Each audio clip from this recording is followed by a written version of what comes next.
ప్రసాద్ రెడ్డి గారు మాట్లాడతారు. కేసర్ గారు నమస్తే. నమస్తే. ఇది ఆంధ్రప్రదేశ్ లో గతంలో ఎన్నడూ ఇటువంటి రాజకీయ సంస్కృతి మనం చూడలేదు. అంటే లోకేష్ బాబు రెడ్ బుక్ తోటి కొత్త రాజకీయ విష సంస్కృతి. అయితే ప్రసాద్ రెడ్డి ఒక్క నిమిషం. ఈ హోంమంత్రి అనిత గారు మరి ఆవిడికి కావాలనే మంత్రి పదవి ఇచ్చారు, ఆవిడికి తెలిసి మాట్లాడుతున్నారు, ఎట్లా మాట్లాడుతున్నారు, ఎంత బాధ్యతారాహిత్యంగా మాట్లాడుతున్నారు, ఒకసారి ఆ వీడియో చూడండి దయచేసి, ఒక హాఫ్ మినిట్.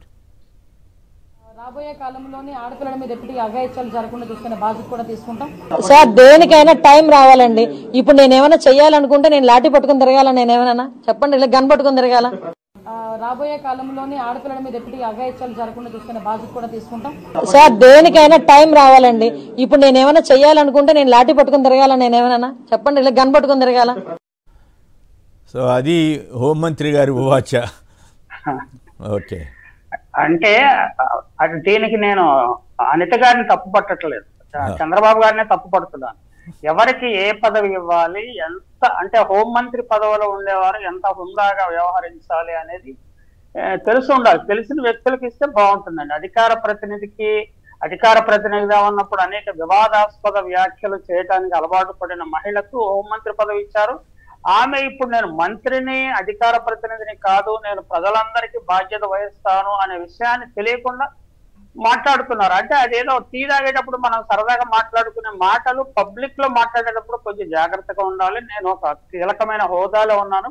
హోంమంత్రి అంటే దాదాపు ముఖ్యమంత్రి తర్వాత అత్యంత కీలకమైన పదవి హోంమంత్రి.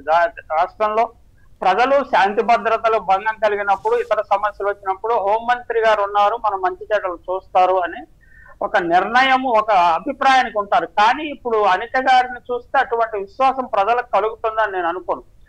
ఎన్నికల సమయంలో తర్వాత జరిగిన హింసాకాండ, హత్యలు, మానభంగాలు ఇలాంటివన్నీ చూస్తే దాన్ని ఆవిడ అంత చాలా సీరియస్ గా తీసుకున్నట్టుగా కనిపించడం లేదు. అవి ప్రజలను ఆందోళన గురి చేస్తున్నాయి అన్న విషయాన్ని గమనించాలి. ఇలాంటి పరిస్థితిలో ఆమె ఇంకా మరింత హోదాగా రక్షణ చర్యలు తీసుకుంటాము అని చెప్పాలి. కానీ అసలు ఆమె చెప్పట్లేదు, ఆమె తన మంత్రి పదవి ఇచ్చిన చంద్రబాబు నాయుడు గారు కూడా చెప్పట్లేదు. ఏంటో తన అస్తిత్వాన్ని కాపాడుకోవడానికి జగన్మోహన్ రెడ్డి అంటే లేని విషయాలను ప్రస్తావిస్తున్నాడు. హింసాకాండ లేకపోయినా హింసాకాండ ఉన్నట్టు రిఫ్లెక్ట్ చేయడానికి చూస్తున్నాడు అన్న స్థాయిలో మాట్లాడుతున్నాడు. ఈ రకమైన బాధ్యత రాహిత్యం సీనియర్ నాయకుడు ఉండకూడదు. ఆయన వెంటనే దానికి కార్యాచరణలో దిగి ఒక 2-3 రోజుల్లోనే పరిస్థితులు అదుపులోకి తీసుకురావాలి. కానీ అలాంటి పరిస్థితి లేదు. ఈ సందర్భంగా నేను governor, CS, DGP, civil society, retired ఐఏఎస్లు, కేంద్ర ప్రభుత్వము, రాష్ట్రపతి వీళ్ళేం చేస్తున్నారు అనే విషయాన్ని కూడా మనం పరిశీలించాలి. ఆంధ్రప్రదేశ్ లో ఒక బాయిలింగ్ పాట్ లాగా తయారయ్యి హింసాత్మక సంఘటనలు జరుగుతుంటే వారి కళ్ళు కనపట్టలేదు, వాళ్ళకి అంత నిమ్మకు నీరెత్తినట్టు ఎందుకు ఎలా ఉండగలుగుతున్నారు? ఇది చాలా విచిత్రం. అంటే పౌరులకు ఆత్మగౌరవానికి రక్షణ లేదా, ప్రజలకు స్వేచ్ఛగా జీవించే హక్కు లేదా, ప్రజలు స్వేచ్ఛగా తమ అభిప్రాయాలు చేసుకునే హక్కు లేదా? నిజానికి ఇటువంటి పరిస్థితుల్లో రాష్ట్రపతి పాలన విధించవచ్చునని రాజ్యాంగంలో ప్రొవిజన్స్ ఉన్నాయి. కానీ అంత తీవ్రమైన నిర్ణయం తీసుకోమని కోరట్లేదు. మనం శాంతి భద్రతను కాపాడాలని కోరాలి. కానీ వీళ్ళందరూ ఏం చేస్తున్నారు? వీళ్ళందరూ they are paid by the taxes from the people, from highest Rashtrapati to lowest constable. వీళ్ళందరూ ఏం చేస్తున్నారు? ప్రజల మాన ప్రాణ రక్షణ గురించి కదా ప్రభుత్వాలు ఉన్నది. వ్యవస్థను మనం ఏర్పాటు చేసుకున్నాం అంతే కదా. వాళ్ళ బేసిక్ ఫంక్షన్స్ లోనే ఫెయిల్ అయిపోయారని చెప్పాలి.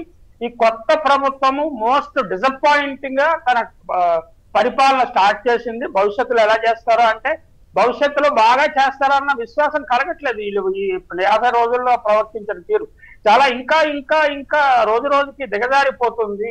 అంటే కక్షపూరితంగా వ్యవహరించడం అనేది ఒక వ్యవహారంలా కనపడుతుంది. భారతదేశ ప్రజలు నియంతృత్వ పోకడలను క్షమించరు, హింసాకాండను క్షమించరు. అది దేశవ్యాప్తంగా ఎన్నికల్లో రుజువైంది. మళ్ళీ ఎన్నికలు అంటే స్థానిక సంస్థల ఎన్నికలు వచ్చినా తర్వాత ఇంకో ఎన్నిక వచ్చినా ప్రజలు తప్పకుండా ప్రూవ్ చేస్తారు. It most disappointing start for a new government. అందులోనూ కూటమి ప్రభుత్వము. ఒక ఆయనేమో ముఖ్యమంత్రిగా వారసుడిగా రావాలనుకుంటున్నాడు లోకేష్ బాబు. ఇంకొక ఆయన ఏంటంటే పవన్ కళ్యాణ్ తానే ముఖ్యమంత్రి కావాలని కోరుకుంటున్నారు. వీరి అందరూ కలిసి సీనియర్ మోస్ట్ ముఖ్యమంత్రి కావాలని కోరుకునే వారసుడు, ముఖ్యమంత్రి అయిపోతారని ఆశిస్తున్న పవన్ కళ్యాణ్ ఇటువంటి చాలా డిసప్పాయింటింగ్ పరిపాలన స్టార్ట్ చేయడం అనేది చాలా దురదృష్టము. అంటే అసలు ఏ ఇనిషియేటివ్ లోనూ యొక్క హోప్ఫుల్ అంటే ఆశాపూర్వకంగానే మనకేం కనిపించట్లేదు. వీళ్ళు ఏమైనా కొత్త ఇనిషియేటివ్ తీసుకొస్తారా, కొత్త ఆలోచనలతో పరిపాలిస్తారా అంటే అసలు ఆటవిక రాజ్యం వైపు మళ్లిస్తున్నారు. ఆంధ్రప్రదేశ్ ఎప్పుడూ లేదు, 50-70 సంవత్సరాలు ఎప్పుడూ లేదు. తెలంగాణ ఉద్యమ సమయంలో కూడా మనం ఇక్కడ చూసాము, కేసీఆర్ గారు ఉద్యమం చేసిన సమయంలో కూడా ఎక్కడా హింసాకాండ జరగకుండా అద్భుతంగా ఆయన ఉద్యమాన్ని చేశారు. ఆయన ఆస్పిరేషన్ నెరవేర్చుకున్నారు, ప్రజలు వాళ్ళకు పట్టం కట్టారు. అదే ఆయన హింసాకాండకు పాల్పడి ఉంటే ఎట్లా ఉండేది? ఖచ్చితంగా తెలంగాణ వచ్చే ఉండేది కాదు. కాబట్టి ఆలోచించుకోవాలి భవిష్యత్తు. అంటే చంద్రబాబు నాయుడు గారు అయితే ప్రసాద్ రెడ్డి గారు మీకు గుర్తుండే ఉంటుంది, మీకు మనం చరిత్ర చూస్తే కాసు బ్రహ్మానంద రెడ్డి అప్పుడు కంచిచర్లలో కోటేష్ అనే ఒక వ్యక్తిని సజీవ దహనం చేశారు. అది ఘర్షణలు, రాజకీయ ఘర్షణల కంటే కూడా సామాజిక ఘర్షణలతోటి నాకు గుర్తున్నంత వరకు అది పెద్ద సంచలనమైంది. అయితే విచిత్రం ఏంటంటే తెలుగుదేశం వచ్చిన తర్వాత ఈ రాజకీయంగా బహిరంగంగా హత్యలు చేయటం అనేది ఈ ఎక్కువ కల్చర్, కొత్తగా కల్చర్ వచ్చింది. ఉదాహరణకి 83లో పుత్తూరు దగ్గర పదిరికుప్పం అనే చోట 5గురినో ఎంతమందినో దళితుల్ని సజీవ దహనం చేశారు. ఎందుకు? వాళ్ళు కాంగ్రెస్కి ఓటేశారని చెప్పి. ఆ తర్వాత 86లోనే 87లోనూ కారంచేడులో బహిరంగంగానే హత్యాకాండ జరిగింది. ఆ తర్వాత వంగవీటి రంగాన్ని బహిరంగంగా నడి రోడ్డు మీద ఉన్నప్పుడే హత్య జరిగింది. ఇలా కొన్ని ఘటనలు చూస్తే ఈ తెలుగుదేశం కల్చర్ వచ్చిన తర్వాతే ఈ రకమైనటువంటి పరిస్థితి ఏర్పడిందా? కొన్నిసార్లు కాంగ్రెస్ వైపు నుంచి కూడా కొన్ని జరిగినాయేమో, కాకపోతే ఈ స్థాయిలో కాదు. ఉదాహరణ చుండూరు ఇటువంటివి జరిగినాయి. చుండూరు ఒకటి జరిగినట్టు గుర్తు కాంగ్రెస్ టైంలో. ఈ పరిస్థితి ఈ రాజకీయాల్లో ఈ కల్చర్ పెంచింది ఈ తెలుగుదేశం వచ్చిన తర్వాతే పెరిగినట్లా, లేకపోతే అది ఇప్పుడు బహిరంగంగా మొన్న వినుకొండలో కూడా చూసాం. సో తెలుగుదేశం అధికారంలో ఉన్నప్పుడే ఇట్లాంటి ఘటనలు ఎందుకు జరుగుతున్నాయి అంటారు? మీరు కంచికచర్ల ఉదాహరణ తీసుకొచ్చారు కాబట్టి కంచికచర్ల గురించి నాకు అవగాహన ఉంది. కోటేశు అనే వ్యక్తి, దళిత వ్యక్తి దొంగతనం చేస్తే ఆ గ్రామస్తులు వాళ్ళు ఏం చేశారంటే చెట్టు కట్టేసేదో ఆయన్ని కాల్చి చంపేశారు. కాల్చి చంపేసిన కొన్ని రోజుల తర్వాత వ్యవసాయ శాఖ మంత్రిగా ఉన్న తిమ్మారెడ్డి గారు ఆ ప్రాంతానికి వచ్చారు. అంటే కాసు బ్రహ్మానంద రెడ్డి గారికి రైట్ హ్యాండ్. ఆయన వచ్చినప్పుడు ప్రైవేట్ టాక్లో ఇలాగ మన కాఫీయో టీయో తాగేటప్పుడు ప్రైవేట్ టాక్లో ఏమన్నా అంటే ఆయన ఇలాంటి పనులు చేస్తే మరి తగలబెట్టక ఏం చేస్తారు అని ఒక లూజ్ మాట మాట్లాడాడు ఆయన. ఆ విషయము యుఎన్ఐ కరెస్పాండెంట్ గా ఉన్న డి సీతారాం, మీకు తెలిసే ఉంటుంది, సీతారాం గారు కూడా అక్కడ ఉండడానికి ఆయన దాన్ని రిపోర్ట్ చేశారు.